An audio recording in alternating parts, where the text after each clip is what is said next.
Territoire d'info, Public Sénat, Sud Radio. Bonjour à tous, bienvenue dans Territoire d'info, une matinale spéciale ce matin, une édition que nous réservons aux candidats des primaires de la droite et du centre. Mon invité aujourd'hui, c'est Nicolas Sarkozy. Bonjour Nicolas Sarkozy. Bonjour, merci d'être avec nous ce matin. Merci d'avoir accepté notre invitation. Pendant une heure, vous serez face à la presse quotidienne régionale et également diffusée chez nos partenaires des télés locales et de TV5 Monde à travers ces 9 antennes à l'international. Enfin, notre émission sera diffusée sur les sites internet de la presse quotidienne régionale, donc une grosse exposition pour vous ce matin. Nicolas Sarkozy pour vous interroger, aujourd'hui à mes côtés, Michel Urvois, éditorialiste, directeur éditorial même à Ouest France, merci d'être avec nous sur ce plateau. Bonjour, Michel. Céline. Pascal Jalabert de l'Est républicain, mais aussi représentant des 10 journaux du groupe EBRA, et enfin Hervé Favre de La Voix du Nord, merci Hervé Favre d'être avec nous. Nicolas Sarkozy, première question liée à l'actualité immédiate, le ministre de l'Intérieur vient d'annoncer la création d'un fichier géant. La totalité de la population française y figurera. Certains parlent d'une problématique liberticide, on peut le dire. Qu'en pensez-vous ? Bon, pour dire la vérité, je ne sais pas exactement de quoi il s'agit et je m'étonne de la multiplication d'initiatives à 6 mois de la fin d'un quinquennat aujourd'hui absolument agonisant. S'il y avait besoin de tous ces éléments, pourquoi ne pas l'avoir fait avant ? Mais je ne suis pas opposé par principe à des fichiers. Je pense que l'état de droit, c'est un état qui protège d'abord les victimes et pas les coupables ou leurs complices. Donc si on estime que c'est efficace, pourquoi pas ? Je demande simplement à regarder les choses de plus près. Nicolas Sarkozy est donc l'invité de Territoire d'Info ce matin avec Sud Radio et la presse quotidienne régionale. Nicolas Sarkozy, vous avez dit vouloir lutter contre ce qu'on appelle les décrocheurs scolaires en tout cas. Une priorité absolue serait donnée aux jeunes en rupture avec le système éducatif. Vous avez comme projet de les obliger à faire un service militaire. La Voix du Nord Vidéo a rencontré à Lille un jeune homme en échec scolaire. Son prénom c'est Mathieu. Ils sont près de 150 000 parents dans notre pays. C'est un exemple de ce que l'on appelle, donc je disais communément, un décrocheur. On l'écoute si vous voulez bien et on revient vers vous. Je pense que c'est pas une bonne idée d'obliger tout le monde à faire les services militaires obligatoires. Mais au niveau de la délinquance, de la petite délinquance, je pense que ça peut être une très bonne solution pour rentrer dans la vie active et devenir un homme, on va dire, et trouver un travail et avoir une famille. Je pense qu'on ne peut pas obliger n'importe qui à faire le service militaire. Nicolas Sarkozy, ça va être compliqué d'obliger ce jeune homme à faire un service militaire. Enfin, pardon, d'abord, c'est pas n'importe qui. Je ne considère pas et n'importe qui quelqu'un qui décroche. Il faut d'abord dire à nos téléspectateurs ce que c'est qu'un décrocheur. Mathieu. Un décrocheur... Enfin, Mathieu, je ne connais pas le détail de sa vie, mais un décrocheur, c'est quelqu'un qui ne va plus à l'école, en général depuis la 3e, parfois avant, qui est dans la rue, qui est oisif, qui ne suit pas de formation, qui n'est pas en apprentissage, et qu'on laisse comme ça, et qu'on voit revenir dans les statistiques au moment où on peut être candidat pour avoir le RSA. Donc il n'est pas question pour moi d'obliger tous les jeunes à faire leur service militaire, je n'y ai jamais cru. Je rappelle qu'une classe d'âge, garçons et filles, c'est 700 000, et je vise une population d'environ 100 000. À mon avis d'ailleurs, sur les 100 000, il y en a 50% qui seront amenés à le faire. Tout jeune entre 18 et 25 ans qui n'aura pas de formation, qui ne sera pas en apprentissage, qui ne sera pas malade, qui ne suivra pas d'études ou qui n'aura pas d'emploi, sera obligé de faire un service national. Je dis à Mathieu que j'ai aimé ce qu'il a dit, ça me paraît assez intéressant, mais que s'il est dans cette situation, on ne lui demandera pas son avis, il fera son service militaire. C'était un sujet donc de La Voix du Nord, dirigé par Jean-Michel Bretonnier. Pascal Jalabert, vous êtes de l'Est républicain, présent sur ce plateau. Vous vous intéressez depuis très longtemps aux problèmes d'éducation, au cœur des territoires d'ailleurs, et vous le traitez dans vos 10 journaux quotidiens du groupe EBRA. Oui, donc pour revenir au décrochage scolaire, 150 000 décrocheurs scolaires, et on a en France 101 000 emplois non pourvus, des emplois pas toujours qualifiés, et 48 000 recours à du travail détaché. Alors, que proposez-vous pour résoudre cet état de fait que les Français comprennent pas forcément très bien? Bon, il y a deux choses. D'abord, je suis de ceux qui considèrent que l'un des principaux problèmes de l'économie française, voyez-vous, c'est pas un manque d'emplois hyper qualifiés, c'est un manque d'emplois peu qualifiés. Sur les emplois très qualifiés, beaucoup d'entreprises font venir ici des informaticiens indiens, là des cadres anglo-saxons. On manque terriblement d'emplois peu qualifiés. C'est la raison pour laquelle je propose une mesure extrêmement forte qui consiste à supprimer totalement, vous m'entendez, totalement, toute cotisation sociale sur les emplois familiaux. Les familles peuvent être un gisement d'emploi considérable dans l'échec économique dramatique de ce quinquennat. Il y a pour la première fois depuis 15 ans la diminution du nombre d'emplois familiaux. Donc je dis à toutes les familles de France qui ont un enfant handicapé, où on doit s'occuper de parents dépendants, ou tout simplement où la femme ne veut pas avoir à arbitrer entre un enfant de plus ou un premier enfant et une carrière professionnelle, que demain on pourra employer des emplois familiaux sans charge, c'est-à-dire une diminution de 20%. Pour le reste, je propose une refonte complète de notre système de formation professionnelle qui souffre d'un problème structurel. Il n'y a aucune raison que ce soit la formation professionnelle qui finance l'activité des syndicats. Et sur cette question de décrocheurs scolaires que l'armée devrait donc remettre un peu sur les bons rails, est-ce que l'armée qui est déjà aujourd'hui... remettre sur les bons rails, voilà, est-ce que l'armée qui est déjà extrêmement mobilisée sur tous les fronts peut supporter ce nouveau travail finalement? D'abord, j'ai parlé de cette question avec le chef d'état-major des armées, le général de Villiers. Je ne veux pas le gêner naturellement, mais je suis très attaché, j'ai été chef des armées pendant 5 ans, au maintien du lien entre la nation et l'armée. Naturellement, le premier devoir de l'armée, c'est de protéger les intérêts stratégiques de la France et de défendre les Français. Vous avez parfaitement raison. Oui. Ça, c'est le moins qu'on puisse dire. Mais l'armée a un rôle également d'intégration. C'est la seule institution qui est capable de remettre dans une forme de sociabilisation, de réintroduire dans la société des jeunes complètement déstructurés, parce que depuis la 3e, jusqu'à leurs 20 ans, 22 ans, 23 ans, c'était la loi de la rue. Finalement, c'est un choix. L'idée de Ségolène Royal. Oh, ça, c'est pas gentil de votre part.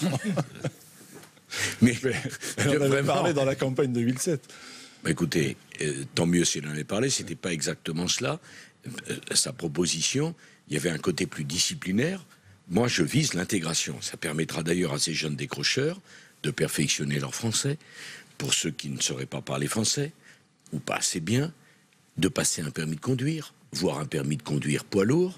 Et la seule revendication de l'armée dans ce but, c'est naturellement que ça ne soit pas elle sur son budget. Car le budget de la défense ne sert pas à ça, qui paye. Je considère que c'est l'éducation nationale qui devra financer l'intégration de ces décrocheurs. Et pardon, juste un mot, excusez-moi. Mais si on ne fait pas ça, qu'est-ce qu'on fait? Est-ce que vous ne croyez pas que ça coûte plus cher et que c'est plus problématique d'avoir, vous parlez de 150 000, moi j'étais plutôt sur 100 000, mais peu importe, des dizaines de milliers de jeunes qu'on abandonne. Moi, 150 000, c'est un chiffre qu'on entend depuis des années. Oui, non, mais d'accord. Je pense qu'à la minute où on dira qu'il y a un service militaire obligatoire à la clé, vous verrez qu'il y en aura moins et qu'il y aura un certain nombre, entre guillemets, de décrocheurs qui se dépêcheront de trouver une formation. Et rien que pour cela, c'est important. Mais ceux qui critiquent cette proposition, qu'est-ce qu'ils me proposent?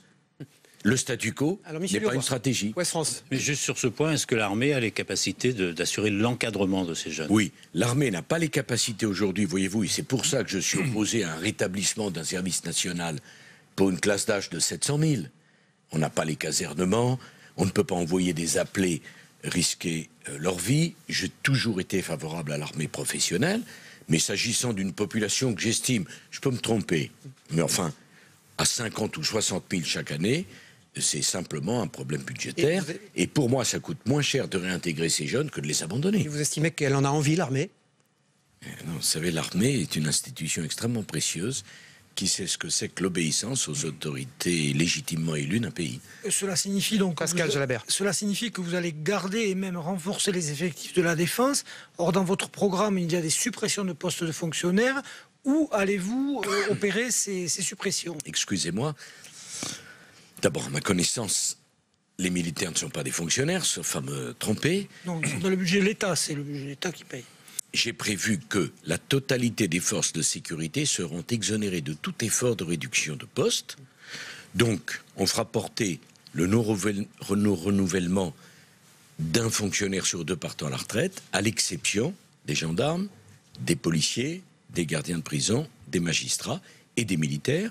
S'agissant de la défense, j'ai pris un engagement que je tiendrai, un budget qui va augmenter, c'est 32 milliards d'euros de plus sur la période, 1,85% du budget sera consacré à la Défense, c'est 1,75 aujourd'hui, pour arriver aux alentours de 2022 au fameux 2%. C'est Nicolas Sarkozy, l'invité de Territoire d'Info ce matin sur Sud Radio et Public Sénat avec TV5 Monde. J'espère qu'ils s'en sont rendus compte quand même. Alors Nicolas Sarkozy. À moins que ça ne soit Ségolène Royal, je ne sais pas. Nicolas Sarkozy. Je reprends ses idées. Fracture territoriale maintenant, elle se creuse dans notre pays. C'est devenu un enjeu majeur pour tous les élus de gauche comme de droite d'ailleurs qui sont interpellés par les habitants de ces zones oubliées. On va écouter un libraire, si vous le voulez bien, de Léognan en Gironde, qui s'appelle Didier Lepage et qui a rencontré pour nous AIMV, c'est une agence de presse à Bordeaux. On l'écoute. Bonjour, Didier Lepage, je suis marchand de journaux à Léognan, en Gironde. Monsieur Sarkozy, j'ai une question toute simple. Vous faites beaucoup de choses pour les banlieues, ou les grandes villes, ou les grandes métropoles. Que faites-vous pour le monde rural? Didier Lepage à Léognan, en Gironde. Bon, Didier, d'abord, j'ai compris que c'était pas un libraire, mais enfin, c'est une maison de la presse, et Dieu sait que c'est important. Enfin, il aurait été libraire, sont des lieux de civilisation qu'il convient d'aider. Didier a raison. Jacques Chirac, puis moi, nous avons beaucoup fait pour les quartiers. Le plan pour la ville, que nous avions engagé avec Jean-Louis Borloo, a été nécessaire, a été un succès. Il faut faire pour la ruralité, aujourd'hui, un plan de la même ampleur pour la ruralité. La ruralité se meurt, la ruralité se désespère. J'ai proposé un plan Marshall pour la ruralité qui permettra d'engager des travaux d'infrastructure nécessaires à la ruralité. Parce que si on ne le fait pas maintenant, demain, ça sera trop tard. En quelques mois, un territoire peut mourir. J'ai estimé que ce plan Marshall serait aux alentours de 10 milliards d'euros. Il permettrait de réduire la facture numérique, parce que quand on propose la 4G pour dans 20 ans, il y a des territoires qui seront morts. C'est bien trop tard. Il faut des TGV, il faut investir dans les lignes des TER, il faut des routes. Et ma règle sera simple, 1 euro pour la ville, 1 euro pour la ruralité. Aujourd'hui, c'est les 2 tiers des crédits pour la ville, 1 tiers pour la ruralité. C'est pas la peine que la France soit le pays à la superficie la plus grande d'Europe si on laisse tomber des pans entiers de notre territoire. Nicolas Sarkozy, une petite précision, Didier Lepage est bien libraire, mais on l'avait mis devant un kiosque à journaux. C'est AIMV. Voilà. Après Ségolène Royal, voilà que je me trompe avec Didier. Didier Lepage est bien libraire. Alors Didier, les libraires, c'est extrêmement important. C'est vraiment des lieux dont on a besoin. Et je dois bien reconnaître d'ailleurs que le prix unique du livre a sauvé les libraires. Il serait bien bon de s'en inspiré aussi pour le disque et pour les DVD. On revient à la fracture territoriale, c'est important. Sur ce thème, oui, surtout vu de l'Ouest. Monsieur Sarkozy, si vous êtes président demain, que faites-vous de la réforme territoriale appliquée par la gauche? Bon, il y a plusieurs choses à dire. Sur les grandes régions, région par région, on leur donnera 1 an pour décider s'ils continuent ou s'ils restent ensemble.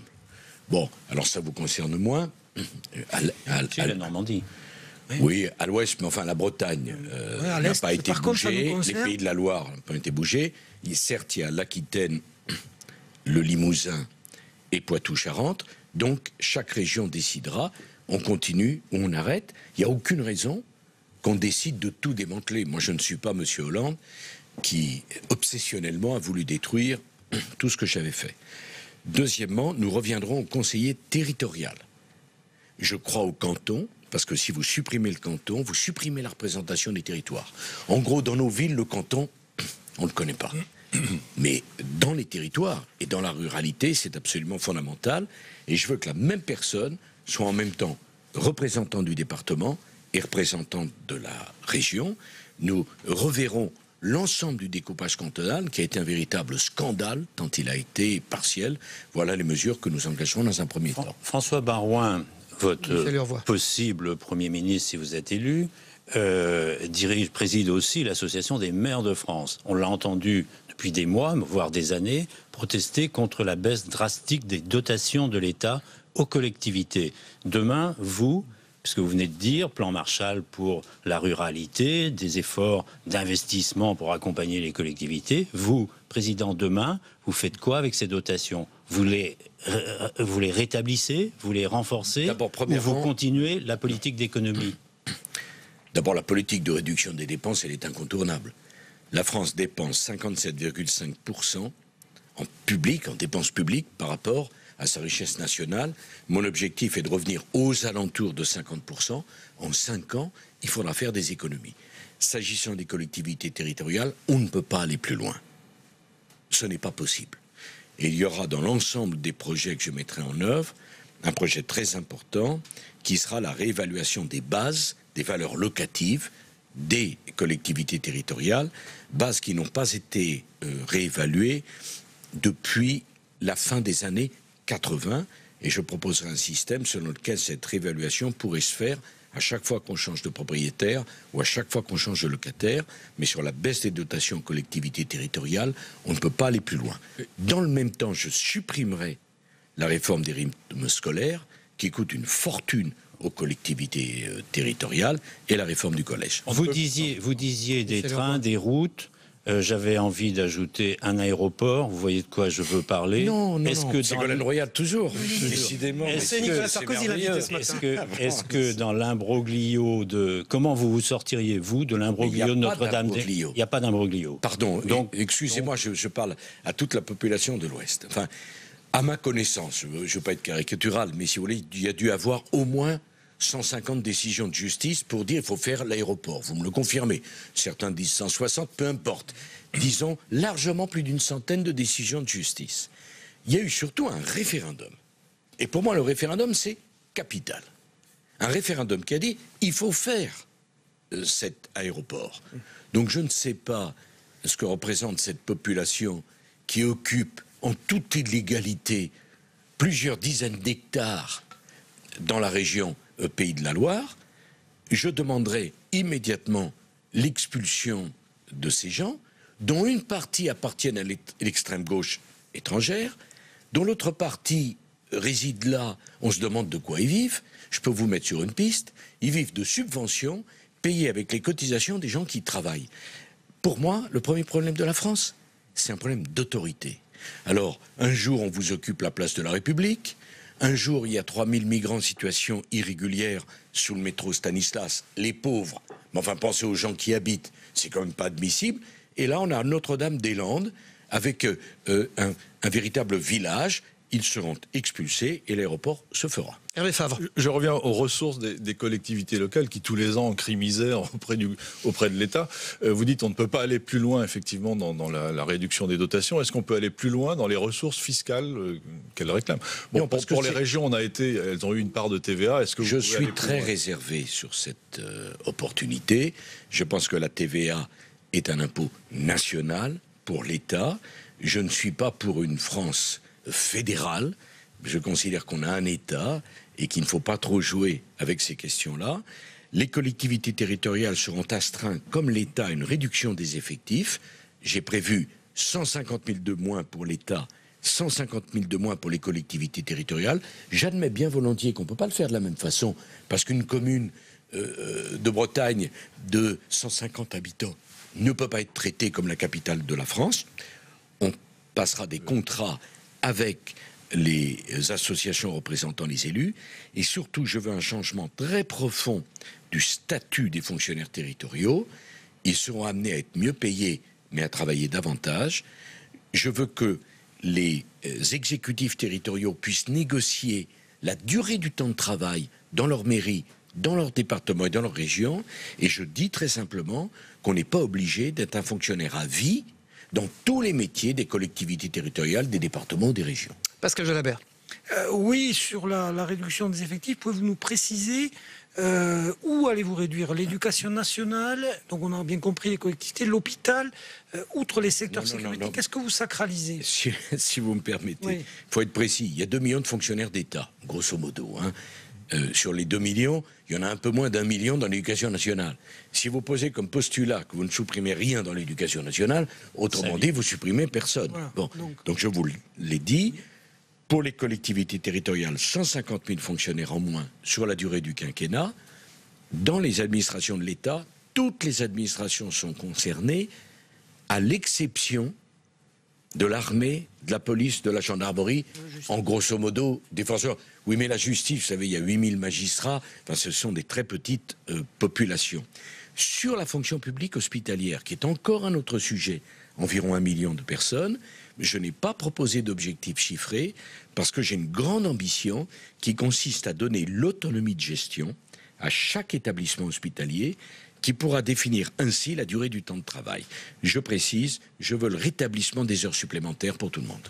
Nicolas Sarkozy, vous étiez hier à Neuilly. Chez vous, dans les Hauts-de-Seine. Non, je n'y habite plus, mais c'est une ville qui a beaucoup compté pour moi, bien sûr. Alors, il y a une petite phrase, à mon avis, qui ne va pas passer inaperçue, que vous avez prononcée hier soir, qu'on va écouter ensemble. Et si dans sa famille, on ne mange pas de porc, eh bien le jour où à la cantine, il y a des frites et une tranche de jambon, eh bien le petit ne prend pas de tranche de jambon et prendra une double ration de frites. C'est la République. Quelle est la question? La question, c'est... Mais non, vous persistez, vous signez. Enfin, pardon.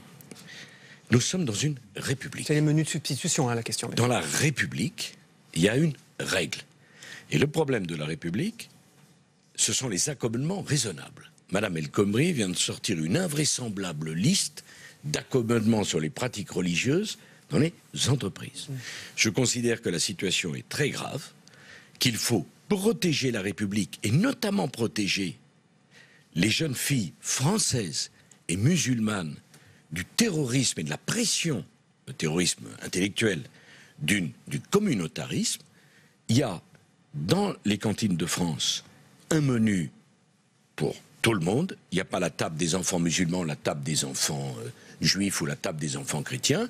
Je comprends parfaitement qu'il y ait des habitudes alimentaires pour les uns et les autres. Dans ce cas-là, c'est la personne qui s'adapte, c'est pas la République. De la même façon, j'aggrave mon cas, que je suis totalement opposé aux horaires pour les femmes et aux horaires pour les hommes dans les piscines, totalement opposé au port du burkini. C'est une pratique moyenâgeuse qui analyse le corps de la femme comme provoquant au regard de l'homme.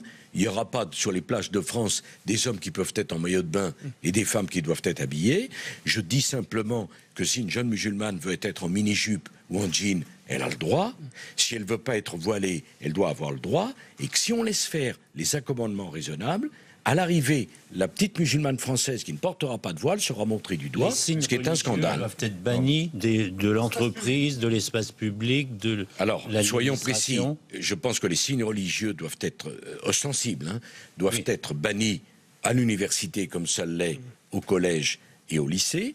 Je pense que dans l'entreprise, le chef d'entreprise doit avoir la possibilité d'interdire un certain nombre de pratiques. Là, Madame El Khomri dit, si vous faites le ramadan... Myriam El Khomri, ministre du Travail. Oui, Myriam El Khomri, vous pouvez demander à votre employeur de changer de poste ou de responsabilité. Enfin, je croyais qu'on était une république laïque, je m'aperçois que c'est de moins en moins le cas. Monsieur Sarkozy. La République doit réaffirmer une règle, et c'est la règle qui protège.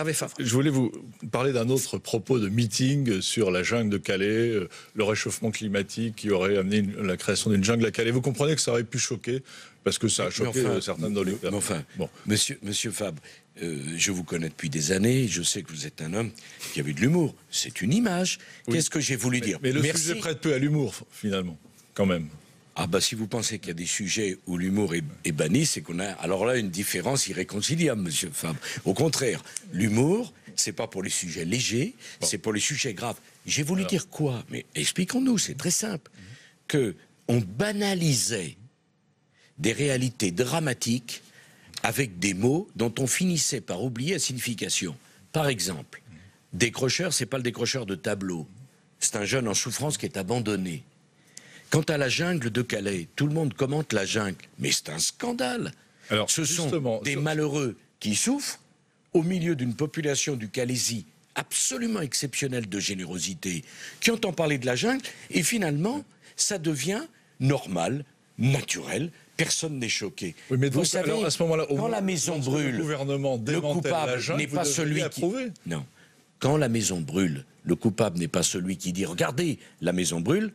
Le problème, c'est que la maison brûle, monsieur Fabre. Vous l'avez parfaitement compris. Vous avez dit que Bernard Cazeneuve, finalement, n'a rien démantelé du tout à Calais. Évidemment. C'est pas la perception des Calaisiens et de leur mère Natacha Bouchard qui ont quand même vu partir un énorme territoire où il y avait énormément de problèmes, des invasions sur la 26, tout ça a été résolu provisoirement, certainement. Non, je connais comme vous Natacha Bouchard et j'attache plus de crédit à ce qu'elle dit que Madame Royal. C'est elle-même qui m'avait signalé qu'il y avait 1500 mineurs isolés qui traînaient. Quant à Madame Hidalgo, dont je ne suis pas réputé être proche, elle a indiqué que les 3000 migrants qui étaient sous le métro Stalingrad venaient de Calais. Donc le problème des malheureux qui étaient à Calais, lesquels? Est-ce qu'ils ont le droit de rester en France ou pas? S'ils n'ont pas le droit de rester en France, ils doivent être ramenés dans leur pays d'origine. Pas être disséminés partout. S'ils ont le droit de rester en France, il faut leur donner des papiers. Mais ils sont disséminés pour examiner leurs droits. Ah bon, parce qu'on ne pouvait pas l'examiner là-bas depuis 5 ans. Vous parlez il y a eu des missions de l'OFPRA vous parlez à qui? Vous parlez à celui qui a réglé Sangat en envoyant les 4200 GAT en Angleterre. Et quand j'ai quitté la présidence de la République, il y avait absolument pas. Vous n'étiez pas dans la négociation. Il se trouve que j'y étais avec David Blunkett et Tony Blair. Et quand j'ai quitté la présidence de la République, il y avait moins de 1000 personnes. À Calais, il y en a 11 000. Et puisqu'on y est, je veux dire aux habitants de votre région qu'ils ont été exceptionnels de patience, de calme et de sang-froid. Parce que ça fait des années que ça dure, et je ne connais pas beaucoup de régions où on aurait eu, excusez-moi de l'expression, si peu de problèmes face à une difficulté de cette nature. Je me souviens d'un couple de Calaisiens, un couple de retraités qui m'ont dit, vous savez, monsieur Sarkozy, ça fait 2 ans et demi qu'on n'est pas parti en vacances. J'ai dit, mais pourquoi?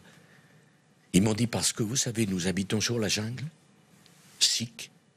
Et si on part, on n'est pas sûr de retrouver notre maison parce qu'elle sera occupée. C'est pas la République française et c'est pas l'idée que je me fais de l'autorité de l'État. Monsieur Sarkozy, au-delà de ça, rien que la journée de lundi dernier, 2200 migrants sont arrivés sur les côtes italiennes. Sans doute, il est arrivé aussi dans d'autres pays en Grèce. Comment peut-on éviter des calés partout en Europe au rythme des flux actuels? Parce que si on ferme nos frontières, on laisse le problème aux Italiens ou aux Grecs. Et qui peuvent nous amener, on sait comment ça se passe. Je rajoute, Nicolas Sarkozy, le ministre de l'Intérieur, Bernard Cazeneuve. Je répondrai quand je pourrai, parce que là, je suis soumis à un foulerie de questions. C'est des sujets sur lesquels on vous attend beaucoup, bien sûr. Mais oui, mais je vous dis, il y a une première chose qui est très simple. La France ne peut pas être le seul pays du monde qui n'ait pas de frontières et qui n'a pas le droit de garder ses frontières. Le dispositif de Bernard Cazeneuve. Puis-je terminer là-dessus, si vous me permettez? Le problème de Calais commence à 20 000. Bon, mais à ma connaissance, élu président de la République, si tel est le cas, je n'aurai pas à gérer les frontières italiennes, mais les frontières de la France. Donc je veux le rétablissement des contrôles aux frontières, parce qu'on ne peut pas rentrer en France comme s'il n'y avait pas de frontières. Essayez d'envoyer vos enfants aux États-Unis. Essayez d'envoyer vos enfants au Canada. Vous verrez comme c'est compliqué. Il faut prouver qu'on est inscrit dans une faculté, qu'il y a un boulot, qu'il y a un logement, qu'il y a des ressources suffisantes. Tant que Schengen 2, j'appelle de mes voeux, n'aura pas été établi, la France rétablira les contrôles aux frontières, nos amis italiens feront de même, et puis à un moment donné, on fera un Schengen 2, avec un gouvernement de Schengen qui sera le gouvernement des ministres de l'Intérieur, et des règles précises, notamment l'harmonisation des prestations sociales, parce que si la France continue avec des prestations sociales si généreuses, en tout cas plus généreuses que les autres, elle attire en France, non pas parce qu'on veut être en France, mais parce qu'on veut profiter d'un système social français plus généreux que les autres. Vous êtes prêt à supprimer les prestations? C'est fini. Oui, je considère que pour les prestations sociales non contributives, il faudra au moins 5 ans de présence en France pour pouvoir en bénéficier. Naturellement, monsieur, si l'étranger en France cotise, il va de soi qu'il a immédiatement droit aux cotisations. Nicolas. Et la suppression également de l'aide médicale d'État. Il n'y a pas de raison de payer 1 milliard d'euros pour assurer des soins à des personnes qui payent 0 centime de cotisation. Nicolas Sarkozy, vous êtes également diffusé ce matin sur Sud Radio. Et il y a une question d'un auditeur de Sud Radio, Alphonse, en Ile-de-France. Une question d'actualité. Pourquoi les policiers n'ont pas le droit à la légitime défense? Que comptez-vous faire? Vous savez que c'est un sujet très sensible. Oui, Alphonse, vous avez parfaitement... Alfonso, pardon, vous avez parfaitement raison, Alfonso. Je souhaite donner aux policiers la présomption de légitime défense. Je considère que les policiers ne peuvent pas être mis sur le même plan que les délinquants. Aujourd'hui, il faut qu'ils attendent que les délinquants, les voyous, leur tirent dessus pour pouvoir répondre.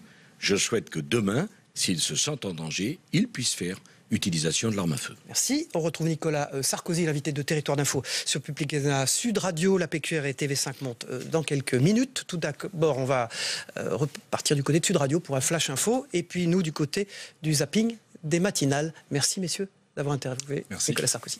Merci beaucoup. Merci.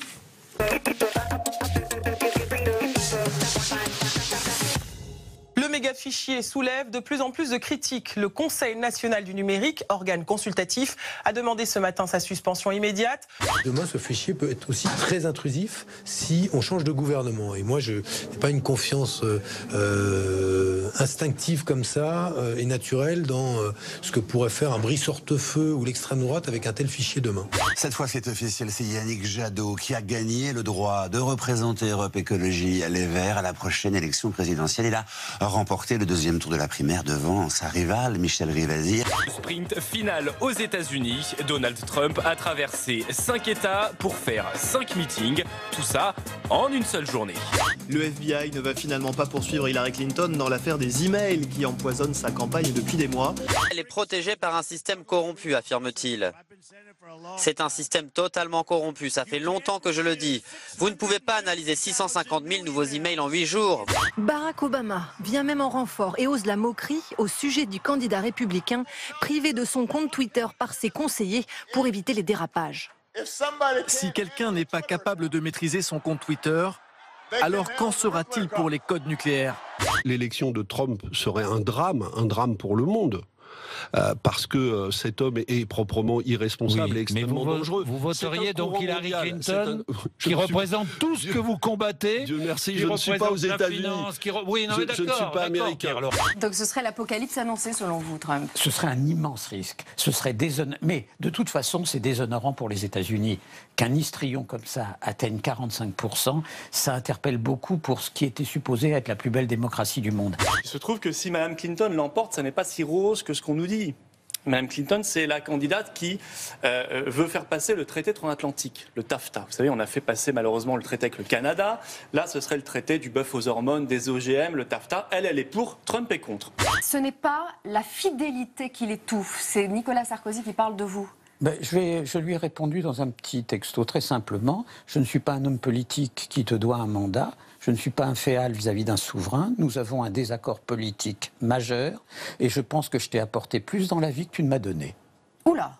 Et à la lecture du livre, je dois dire que j'ai été tellement consterné que j'ai consacré une partie de mon intervention à cela, en disant devant le Premier ministre qu'à mon sens, la question de l'article 68 se posait. Une roue de bris de mots, combien? Écoutez, c'est une cinquantaine d'euros à peu près. Voilà. Comme ça, vous le savez. Je suis arrivé à la conclusion qu'au-delà des questions d'opportunité politique, parce qu'il y a dans mon camp des gens qui pensent que Hollande est tellement faible qu'il ne faut surtout pas lui faire quoi que ce soit, il est très bien comme ça, il est tellement faible que c'est le meilleur candidat possible. Moi, je pense qu'il y a des questions de fond qui sont posées. J'ai l'honneur de déclarer ouverte la COP 22.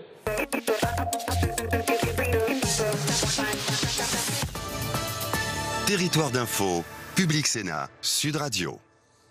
Bonjour à tous à nouveau. Nous sommes avec Nicolas Sarkozy, l'invité spécial de Territoire d'Info ce matin.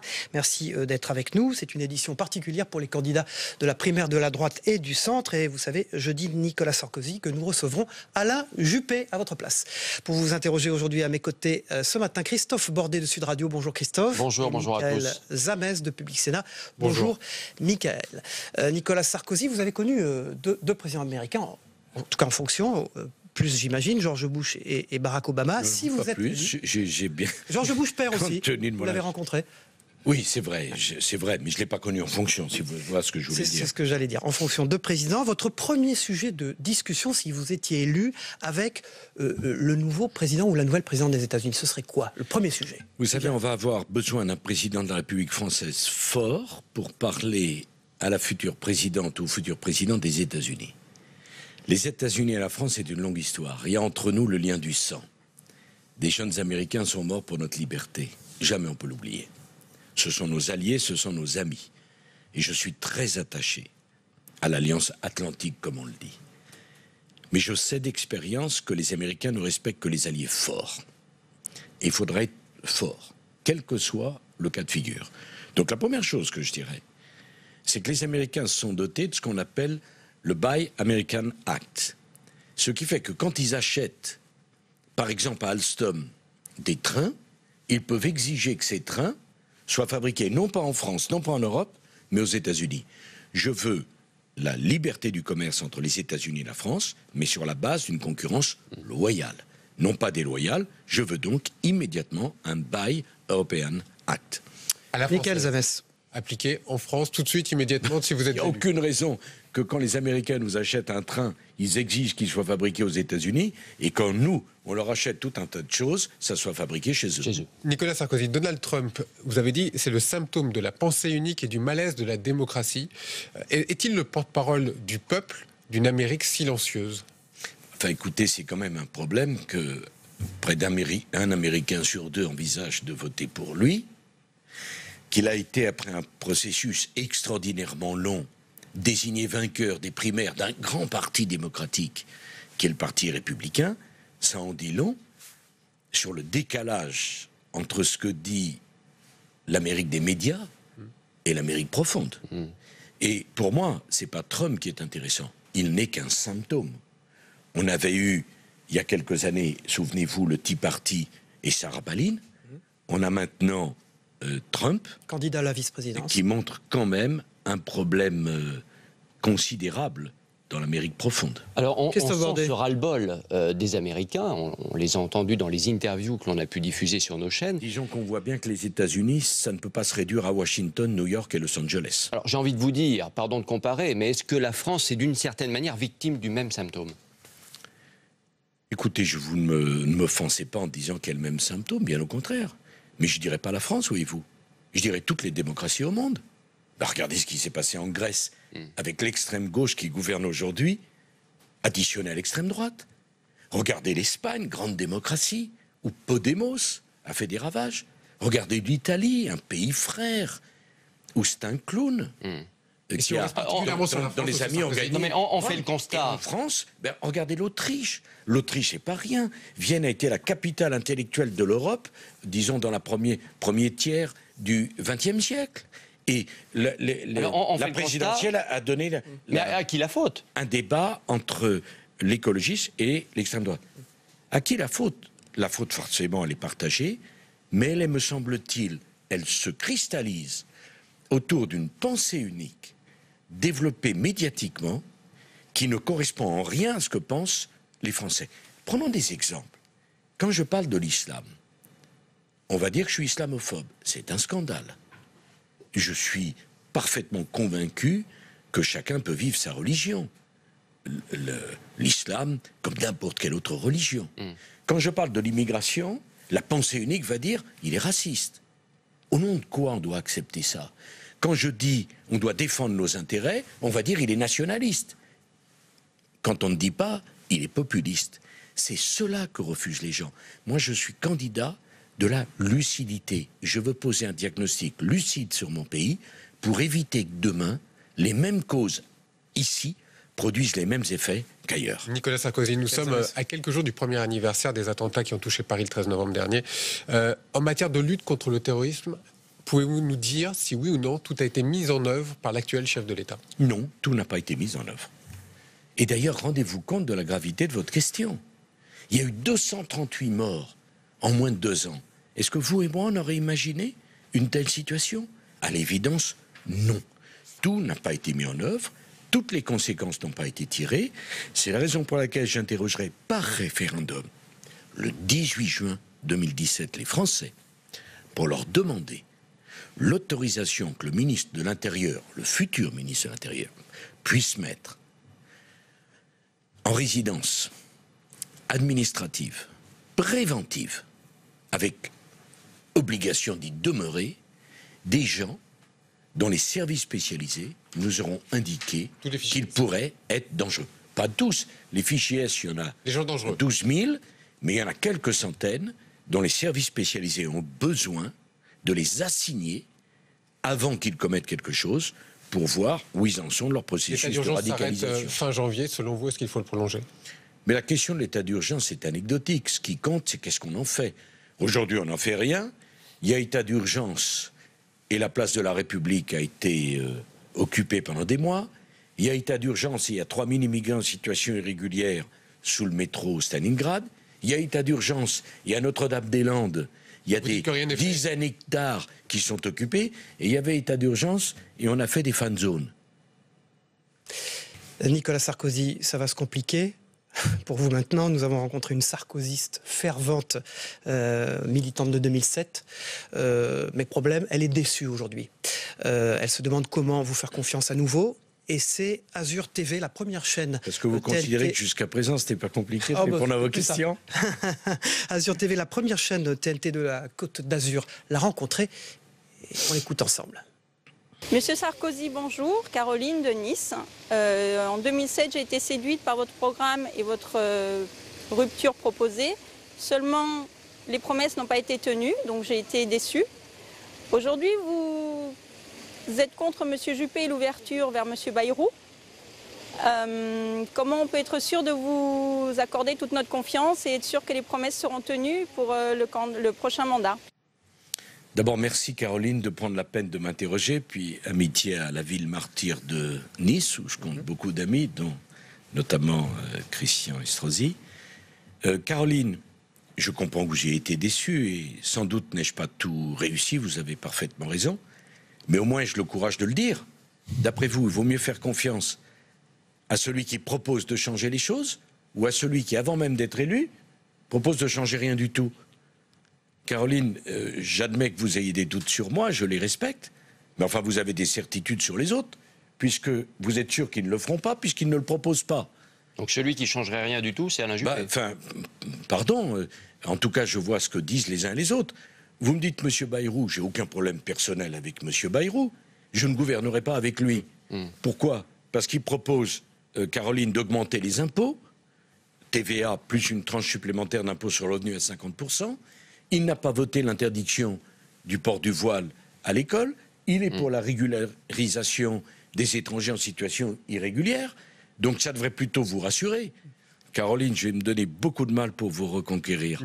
Parce qu'au fond, si vous êtes venu à Sud Radio, c'est que vous aviez envie que je vous parle à nouveau. Nicolas Sarkozy, si vous gagnez la primaire, Nicolas Sarkozy, François Bayrou se présentera éventuellement contre vous.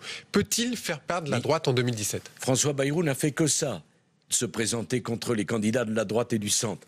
Il s'est présenté, il n'a pas soutenu Jacques Chirac, il a voté la motion de censure contre Fillon, il a voté la motion de censure, et il a refusé de voter la motion de censure contre les gouvernements Hollande. Mais si M. Bayrou se présente, c'est une très bonne chose. Il n'y a pas un électeur de droite qui est séduit par M. Bayrou. M. Bayrou servira alors à retirer des électeurs socialistes déçus à M. Hollande. M. Bayrou sera dans ce cas de figure à M. Hollande ce que Mme Taubira fut à l'époque à Lionel Jospin. Alors justement, et vous avez été dans le même gouvernement que François Bayrou, avec Édouard Balladur. Il y a bien longtemps. Depuis, il ne m'honore pas de son soutien. Et d'ailleurs, je ne lui reproche pas. Nous ne sommes pas d'accord. Nous n'avons pas la même vision des choses. Il veut augmenter les impôts, je veux les baisser. Je veux rétablir des contrôles aux frontières, il n'en veut pas. Et je considère que l'état de droit n'a pas été jusqu'au bout de sa logique pour protéger les gens. Il n'est pas de cet avis, c'est parfaitement son droit. J'ajoute que ce n'est pas un petit problème. Avec qui gouverne-t-on? C'est un problème de transparence. Les Français doivent le savoir. Moi, je veux gouverner avec les centristes, avec qui j'ai gouverné pendant 5 ans. Alors, je gouverne pas avec des girouettes, je gouverne avec des gens de conviction. Nicolas Sarkozy, deux choses. Si jamais Alain Juppé gagnait la primaire, si jamais il gagnait la présidentielle, s'il gouvernait le cas échéant avec François Bayrou, puisque François Bayrou parle d'entente possible, la clarté ne serait pas au rendez-vous. La clarté ne serait pas au rendez-vous, c'est ça. Ne vous fâchez pas, non, je vais vous répondre. Je vous pose une question. Mais bien sûr, je vais vous répondre très simplement. François Bayrou a dit qu'il avait un accord avec Alain Juppé. Et Alain Juppé lui a promis un groupe parlementaire. Il dit que non. Ah, il dit que non. Bon, enfin, vous connaissez M. Bayrou comme moi. Vous croyez qu'il est venu soutenir M. Juppé sans qu'on lui promette rien. Ah bon, vous ne savez pas. Alors vous ne suivez pas la politique. Parce que si vous suivez la politique, vous savez parfaitement bien qu'en général, on s'engage après avoir négocié les termes d'un contrat, d'un partenariat ferme. M. Juppé a décidé, à la suite de son expérience, que je respecte, et notamment de ce qu'il a connu en 95, que la France ne devait pas être trop bousculée, qu'il ne fallait pas trop changer les choses. Moi, je pense que la situation est si grave que la rupture ne peut pas être, après 5 ans d'immobilisme, 5 ans de statu quo. L'alternance doit être franche, forte, parce que les problèmes que nous avons à surmonter sont immenses. Nicolas Sarkozy, le tableau de bord politique mensuel IFOP fiducial pour Sud Radio et Paris Match qui paraît ce matin. Alain Juppé caracole toujours en tête, mais perd quand même sur sa gauche. Fillon et Le Maire progressent. Vous aussi, Nicolas Sarkozy, vous progressez. 35% d'opinion favorable contre 29 le mois dernier. Vous gagnez 6 points. Dans le même temps, François Bayrou perd 6 points. Est-ce que vous pensez que cette stratégie de dénoncer justement ce qu'est François Bayrou est en train de porter ses fruits? Mais c'est pas une stratégie, ça m'est égal, monsieur Bayrou n'est pas un problème. Moi, vous en parlez dans tous vos meetings. Mais monsieur, je parle pas de François Bayrou, je parle des gens avec qui je vais gouverner si je gagne. Et c'est quand même incroyable qu'on ne puisse pas, ou qu'on puisse plutôt, ne pas être transparent sur ce que sera la majorité parlementaire. J'ai été président de la République, j'ai pas besoin d'une période d'apprentissage, j'ai pas besoin d'une période probatoire. J'ai l'expérience. Un président de la République qui ne peut pas s'appuyer sur une majorité parlementaire cohérente ne peut rien faire. Monsieur Hollande, pendant 5 ans, n'a cessé d'être soumis au chantage des écologistes, du front de gauche et des frondeurs. Je ne veux pas que les mêmes causes produisent les mêmes effets. Si c'est Juppé, la France sera bloquée. Ah bah si c'est Juppé, l'alternance sera moins forte, moins claire, moins précise que si c'est moi. Mais c'est pas une insulte que de dire ça. C'est simplement la description d'une réalité. Nicolas Sarkozy, la plupart des candidats dans le débat vous ont attaqué assez franchement. Alain Juppé, lui, n'a pas été assez, en tout cas pour le moins attaqué. Est-ce que vous pouvez dire que vous êtes victime du tout sauf Nicolas Sarkozy? Non. Vous savez, parfois, dans le débat, je me disais, tiens, c'est des gens que je croyais connaître, qui m'avaient dit tant de choses, vous vous souvenez, qui susurraient tant de choses à l'oreille du président de la République, ils avaient visiblement changé. C'est leur problème. C'est pas le mien. Oui, bien sûr, mais je ne m'en plains pas. Je fais mon chemin. Et d'ailleurs, je leur conseille, quand il y a un débat comme cela, avec 15 minutes simplement de temps de parole, il vaut mieux se consacrer à défendre ses propositions plutôt qu'à attaquer celles du voisin. Nicolas Sarkozy, on ne vous a pas entendu sur le conflit de e-télévision. Vous savez que ça fait 1 mois maintenant que cette chaîne connaît un conflit majeur entre son actionnaire Vincent Bolloré, dont on dit qu'il est un de vos amis. Vous savez l'origine de ce conflit, c'est la mise à l'antenne de Jean-Marc Morandini. Est-ce que vous êtes inquiet pour cette chaîne? Est-ce que Vincent Bolloré a raison? Mais vous savez, c'est extraordinaire. Je me suis laissé aller lorsque j'étais président de la République et j'ai eu tort à faire des commentaires sur les programmes de France Télévisions. À l'époque, vous m'êtes tous tombés dessus en disant que c'était une immixtion scandaleuse du politique dans la vie des médias. Et maintenant, on m'interroge pour savoir ce que je pense. Là, c'est pas le service public, bien sûr. Bah, quel rapport? C'est une chaîne privée. Oui, mais enfin, c'est la liberté d'informer. On me demande. Dont l'actionnaire est considéré comme un de vos amis. Et alors, vous croyez que je suis un homme qui renie ses amis? Et je souhaite à la France beaucoup de chefs d'entreprise de la qualité de celui-ci. Mais je ne donnerai pas mon opinion. Ce n'est pas ma responsabilité, et il faut arrêter d'appeler au secours les responsables politiques, parce qu'après on se met dans la situation que les mêmes responsables politiques qu'on a appelés au secours pour donner leur avis, critiquent après. Et puis je vais vous dire une dernière chose, et cette fois-ci plus profondément. Quand j'étais plus jeune, il m'est arrivé de participer à la curée médiatique. Ben, je n'en suis pas fier. Depuis que moi-même j'ai été dans la position du gibier, avant d'être innocenté, d'avoir des non-lieux, quantité de non-lieux, je me suis juré que plus jamais je ne ferai la même chose. Je veux respecter les gens. Je ne connais pas M. Morandini, je ne sais pas ce qu'il a fait, mais une chose est sûre, c'est qu'avec l'expérience qui est la mienne de l'injustice de la curée médiatique, plus jamais vous ne me verrez ajouter mon nom à la longue lignée de tous ceux qui donnent leur avis sans savoir. Vous avez donc changé? Ah, de ce côté-là, oui. Et je le revendique d'ailleurs. Et je vais même vous dire une chose qui va vous surprendre. À mon avis, c'est plutôt en plus humain. Merci Nicolas Sarkozy. On passe au débrief de vos propos dans un instant.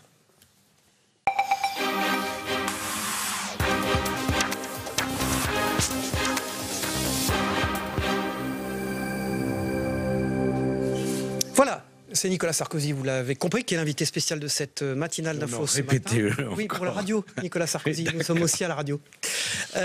Donc, pour vous débriefer aujourd'hui, eh bien, nous accueillons Yves Tréhard, le directeur adjoint de la rédaction du Figaro. Bonjour, monsieur Sarkozy. Bonjour, Yves Tréhard. Voilà, nous accueillons Nicolas Gallup, qui est le rédacteur en chef d'Azur Télé, la première chaîne TNT de la Côte d'Azur. Bonjour à tous. Je vous le laisse. Comme ça. Non, on décrypte. Il y a deux choses qui excitent ma curiosité. D'abord, Nicolas Sarkozy, tout à l'heure, qui est très en forme et qui veut arrondir les angles, dit il n'y a pas... en forme, n'exagérons pas. Il n'y a pas de tout sauf Sarkozy. Il n'y a que ça. C'est-à-dire, si on regarde les deux débats qui viennent de se produire, qui viennent d'être diffusés, on voit bien que toute la conversation, tout le débat est dirigé vers Nicolas Sarkozy. Et d'ailleurs, c'est un handicap énorme, à mon avis, pour le débat. Pourquoi? Parce que ça nous renvoie au passé. On est en train, et ils sont en train de faire, de vouloir dresser l'inventaire, en fait, des années Sarkozy. Et ça, c'est la première chose. Deuxième chose, sur François Bayrou.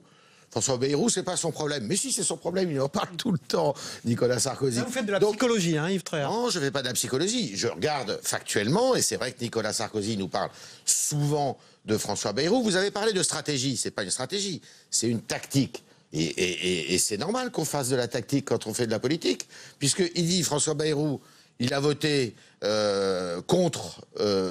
Enfin, il n'a pas voté pour moi en 2007, il a failli tourner vers Ségolène Royal. En 2012, il a voté pour François Hollande.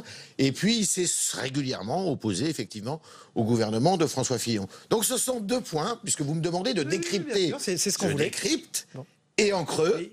J'estime que Nicolas Sarkozy ne nous a pas dit tout à fait ce qu'il pense, à mon avis. On le laisse réagir, il vous a regardé attentivement. Mais est-ce que je peux être le propre exégèse de mes propos? Bah oui, bien sûr. D'après vous, moi, je suis journaliste, alors. D'après vous, Yves Tréhard, l'alternance est la même, avec un groupe parlementaire mené par Bayrou dans la majorité ou pas? D'après vous, Yves Tréhard, vous qui savez tout, est-ce qu'on fait... Non, mais j'apprends tout des politiques. Mais sur ce que je pense. Ouais. Bon. D'après vous, on peut mettre la même politique économique, la même politique en matière d'état de droit, la même politique migratoire, avec un groupe parlementaire modem ou sans? Alors j'ai des questions à vous poser là-dessus. Non, mais attendez. Est-ce que la réponse est oui ou c'est non? Non, bien sûr. Parfait. Donc, c'est pour ça que vous y pensez souvent. Donc, vous voyez bien que ce n'est pas un problème personnel, on n'est pas dans la cour de création. Il y a un côté tripal quand même là, hein, entre vous. Pas du tout. Moi, je ne suis pas comme ça. Au contraire, la politique, c'est une grande école d'humilité, où si on devait ne travailler qu'avec les gens qui ont toujours été d'accord avec vous, vous travaillerez avec personne. C'est un problème de stratégie. Pour moi, le diagnostic sur la France est sombre. Donc l'alternance doit être forte. Pour qu'elle soit forte, je ne veux pas faire des compromis avec des gens qui ne sont pas d'accord avec le diagnostic que je pose. C'est tout. Et ça me paraît très simple. Bon. Nicolas Gallu, pour terminer sur ce dossier Bayrou, vous avez dit que vous soutiendrez Alain Juppé s'il gagnait la primaire. François Bayrou le soutiendra. Vous vous retrouverez donc tous les deux à soutenir Alain Juppé dans le cas d'une défaite. Est-ce que vous pourriez faire campagne ensemble? Non, mais c'est tout à fait différent. Monsieur Bayrou donne son avis sur la primaire en précisant qu'il ne respectera aucune des règles. Excusez-moi, c'est pas du tout la même chose. Alain Juppé a signé une charte où s'est engagé. Je me suis engagé. Tous les candidats sont engagés. Naturellement, je respecterai la règle. Vous me parlez de qui? De quelqu'un qui dit, de toute manière, je n'irai pas voter. Et de toute manière, je ne respecterai pas la règle. Donc, on n'est pas du tout dans le même cas de figure. Pour l'instant, je vais vous faire une confidence. C'est les primaires de la droite et du centre. Et ces primaires concernent tous ceux qui respecteront la règle. Bayrou, au moins, a cette franchise de dire qu'il ne la respectera pas. Alain Juppé n'aurait pas dû accepter son soutien, selon vous? Ça, mais écoutez, moi je ne suis pas Alain Juppé, il fait ce qu'il veut. Vous me dites, quel que soit le candidat qui gagnera la primaire, je le soutiendrai. Réponse c'est oui. J'aurais une question pour Nicolas Sarkozy, parce qu'on parle beaucoup de politicaillerie, en fait, de cuisine. Une question de fond. Ça, c'est pas de la politicaille. Non, bon. Une question de fond, parce que j'ai dit tout à l'heure que dans le débat, vous le reconnaissez, je ne sais pas si vous le reconnaissez, mais on parle souvent du passé quand même, hein, savoir ce qui a été fait, ce qui n'a pas été fait. Une question de fond qui est peu évoquée et qui me paraît importante. Et vous, de temps en temps, vous l'évoquez. On voit bien qu'il y a deux France. Il y a une France qui se sent abandonnée, qui se sent reléguée, et puis vous avez une France plus urbaine, qui a les codes, qui est dans la mondialisation. Et on voit bien que ces deux France-là, eh bien, elles ne pensent pas la même chose, elles ne votent pas la même chose. Comment vous faites, vous, Nicolas Sarkozy, pour faire ensemble que ces deux France marchent d'un même pas? Une France unie. D'abord, c'est pas inutile. Unie, je sais pas, mais... D'abord, c'est pas inutile de parler du passé et d'évoquer ses racines. Je suis de ceux qui pensent que la France a des racines chrétiennes, et quand on oublie ses racines, on ne peut pas imaginer l'avenir. Et au fond, dans une période aussi difficile, la question que se posent les Français, est-ce qu'ils doivent choisir un président de la République qui a l'expérience, qui n'a pas besoin d'apprendre? On a vu ce que donnait l'amateurisme et la découverte d'une fonction présidentielle avec François Hollande. C'est pas rien. Vous me dites qu'il y a d'offense? Oui, sans doute. Mais pas d'offense sociale. Quand je vais à Londres et que je vois un jeune Français de 22 ans qui sert dans un restaurant, il n'est pas riche. Il n'est pas dans les élites. Oui, mais il fait partie... Non, il n'a pas les codes. Disons qu'il a l'énergie et la volonté indomptable de se dire quoi? La vie va durer un quart de seconde. Je vais vivre ma vie pleinement. Vous me posez la question, comment je peux rassembler? C'est curieux que vous me la posiez.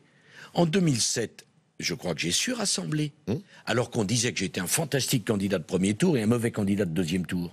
Mais en 2012, alors que les vents étaient contraires, qu'il y avait eu 3 mandats à l'Élysée de la droite, que j'avais connu une crise sans précédent, j'arrive quand même à faire 48,5, seul, contre tous. Pour quelqu'un qui ne sait pas rassembler, qu'est-ce que ça serait si je savais Nicolas rassembler? Alors, justement, pour rassembler, est-ce que le thème principal de la campagne, ça ne devrait pas plutôt être l'emploi, le chômage? On vous emmène beaucoup sur les questions d'identité, d'immigration, de sécurité, qui sont de vrais problèmes.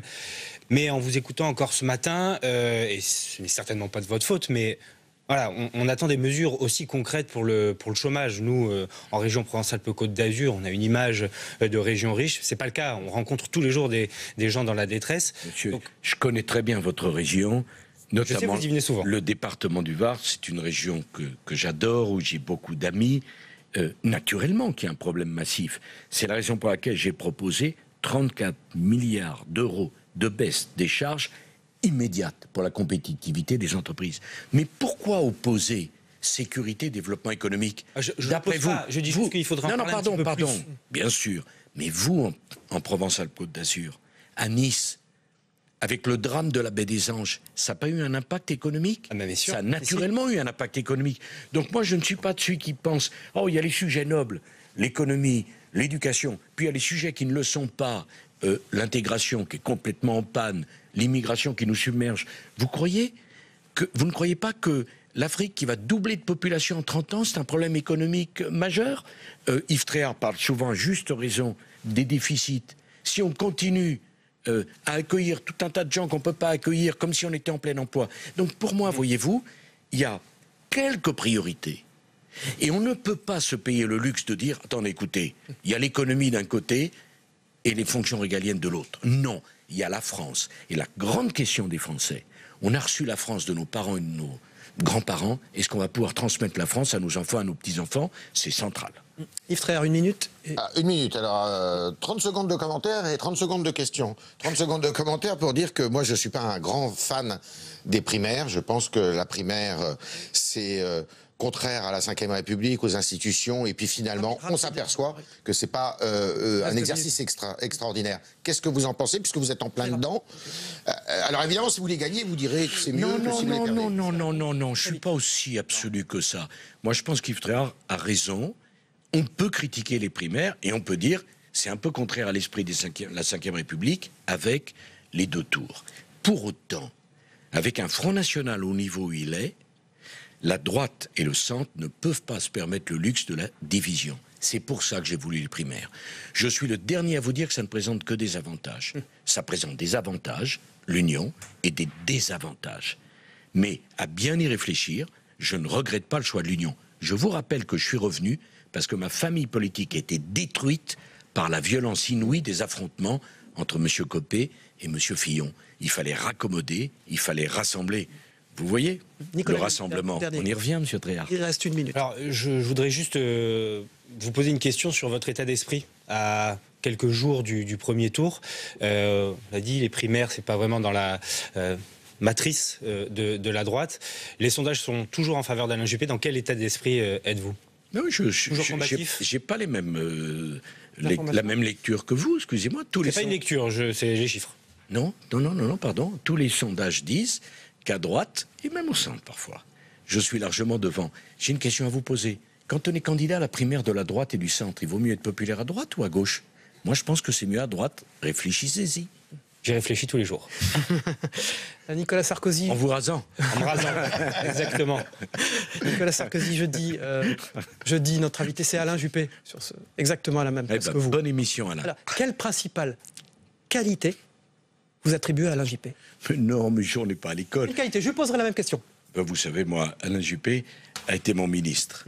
Et donc, si je pensais qu'il n'était pas un homme de qualité, je ne l'aurais pas appelé dans mes gouvernements. C'est un homme que je connais depuis très longtemps, que j'apprécie, pour lequel j'ai du respect.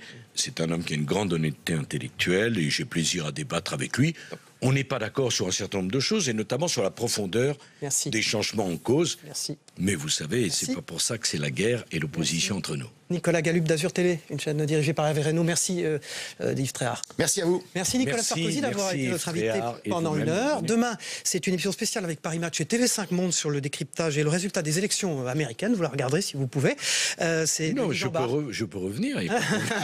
C'est Denis Jean-Bart, je vous invite, qui sera en duplex. Avec plaisir. Mais alors un peu plus tôt, s'il vous plaît. Denis Jean-Bart sera en duplex de New York avec nous. Olivier Royan, le directeur de la rédaction de Paris Match, sera sur ce plateau avec Yves Tréhard, vous-même et Hubert Coudurier du Télégramme.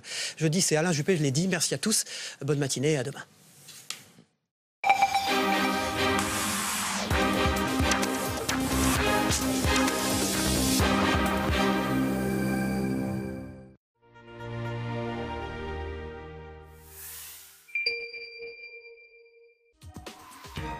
Politique Matin, présenté par Brigitte Boucher, dans un instant.